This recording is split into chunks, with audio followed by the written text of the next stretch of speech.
आपने खबर दी कि जो मामला हुआ है, जिसको बहुत ख्याल किया जा रहा है कि शायद इस्टेब्लिशमेंट के साथ ब्रेक थ्रू हो गया पीटीआई का, ऐसा है नहीं। अब इमरान खान साहब उस दिन तो बड़े मुतमईन नजर आए, साथियों के सामने खुश भी थे, आज बड़ी सख्त तनकीद की है, फिर फौजी क़यादत पर इल्ज़ाम लगाया कि अगर मुझे कुछ हुआ तो ये लोग जिम्मेदार होंगे। ये अचानक हुआ क्या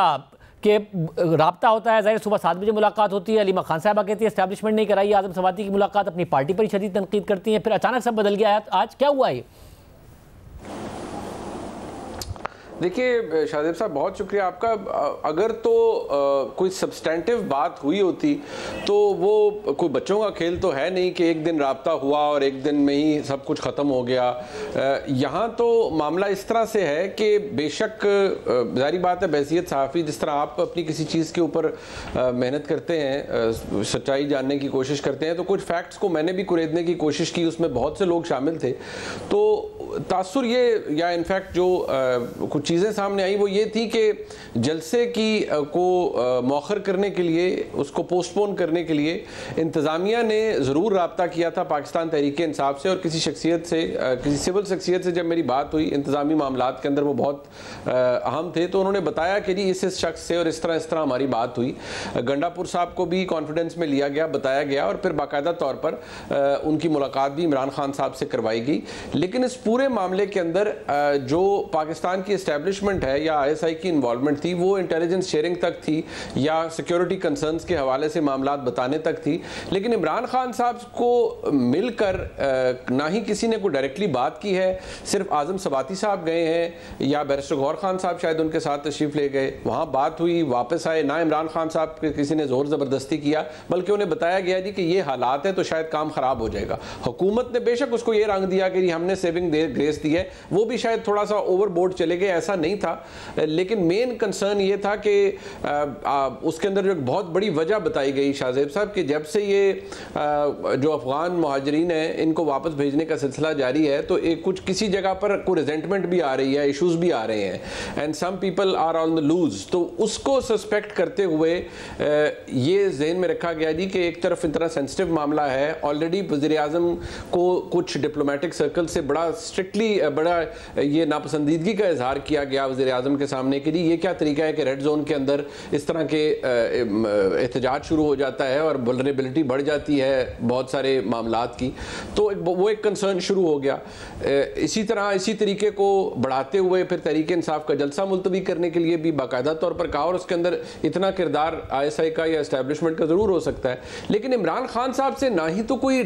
डायरेक्टली मिला, ना ही उनसे किसी ने कोई बात की, ना ही उनसे किसी ने कोई फेवर मांगी। इमरान खान साहब ने, मैं समझता हूँ हाइंडसाइट में, एक अच्छा फैसला किया। लेकिन इशू ये है कि वो पॉलिसी जो कि इमरान खान साहब से मुतल्लिक है वो यही है कि जी ना आपसे बात होगी, ना ही आपको कोई रिलीफ मिलेगा, ना ही आपसे किसी किस्म का कोई राब्ता करेगा।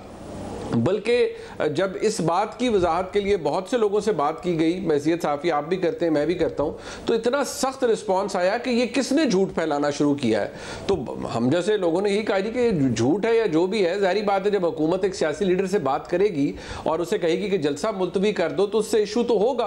तो उसके नतीजे में जवाब ये आया कि नहीं जी ऐसी कोई बात नहीं है, इंतज़ामिया से ज़रूर इस्टेब्लिशमेंट का रब्ता होता है। इमरान खान साहब से डायरेक्टली ना ही इस्टेब्लिशमेंट का कभी कोई रब्ता था और ना ही होगा। इमरान खान साहब को ना ही कोई रिलीफ है, ना ही हमारी उनसे कोई बातचीत होगी, बल्कि ये मामला जिस तरफ जा रहा है अपने मंतकी अंजाम को पहुंचेगा। बल्कि साथ ही साथ उन्होंने ये भी कहा कि जी ये भी जहन में रख लीजिए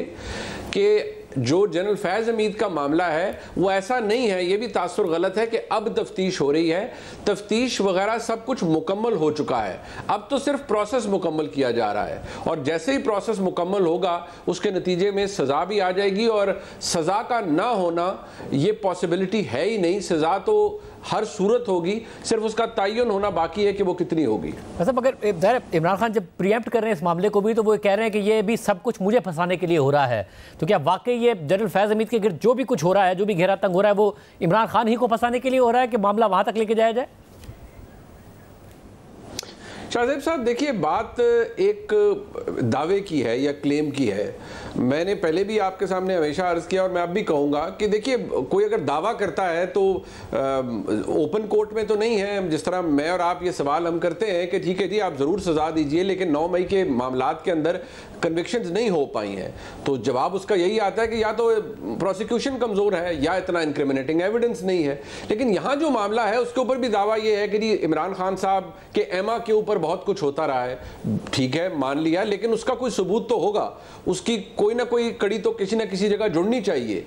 अगर तो मामला ऐसा ही है कि ले जाना है और फिर एक ट्रायल हो जाएगा और फिर सजा दे दी जाएगी, तो वो तो ठीक है, जनरल फैज हमीद साहब की हद तक तो समझ भी आता है। लेकिन अगर इमरान खान साहब को उसके साथ बाकायदा तौर पर राब्ते मिलाए जाते हैं कि जी इस तरह उनके एमा पर या एक दूसरे के साथ मिलकर उन्होंने ये किया, फौजी क़यादत के खिलाफ ये किया, सब कुछ किया, तो कुछ ना कुछ तो लोगों को बताना पड़ेगा। और इसका ऐलान तो एस्टैब्लिशमेंट खुद भी कर चुकी है कि हम लोगों को बताएंगे कि आप क्या क्या करवाते रहे।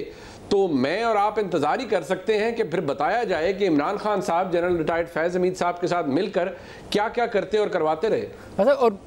ठीक है, इस्टेब्लिशमेंट अगर के जरा ये दावा करते कि इमरान खान साहब से नहीं हुआ था राब्ता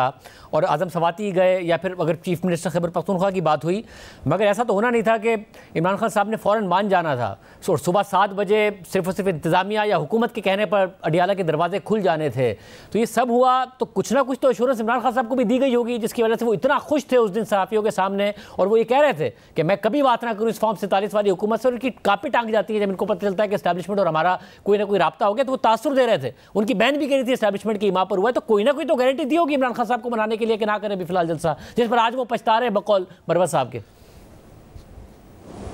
बात यह है शाहजेब साहब के जो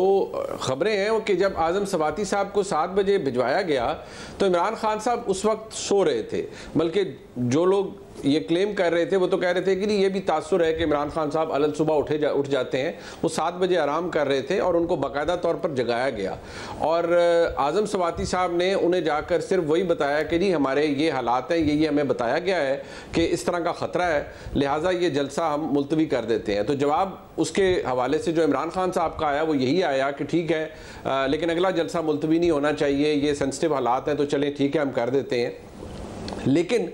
एश्योरेंस और गारंटी के हवाले से शाहजेब साहब ये क्लेम है जो कि अगेन पाकिस्तान तहरीक इंसाफ की तरफ से तो ये बयानिया आ गया ना कि बात शुरू हो गई है, बात शुरू हो जाए और फिर एक दिन में ख़त्म भी हो जाए। एश्योरेंस इमरान खान साहब को किस चीज़ की दी गई, किस रवैये की दी गई, किसी बेहतर रवैये की दी गई, जबकि आज वो ये कह रहे हैं कि मेरे साथ तो रवैया और बुरा कर दिया गया है, मैं एक अवन के अंदर रह रहा हूँ, कोई बात नहीं हो रही। और आज भी उन्होंने कहा मुझे कुछ होगा तो आर्मी चीफ और DGIS रिस्पॉन्सिबल होंगे। तो 2 दिन के अंदर तो माजरत के साथ बड़ा बचगाना सा रवैया लगता है इधर साइड्स पर कि कुछ ऑफर किया और फिर रिवोक कर दिया, वापस ले लिया, या इमरान खान साहब किसी एक इंप्रेशन की वजह से खुश हो गए और जब उनका रियलिटी आश्कार हुई तो उन्हें पता चला कि नहीं, ये तो सच्चाई नहीं बल्कि सच्चाई की इल्यूजन है।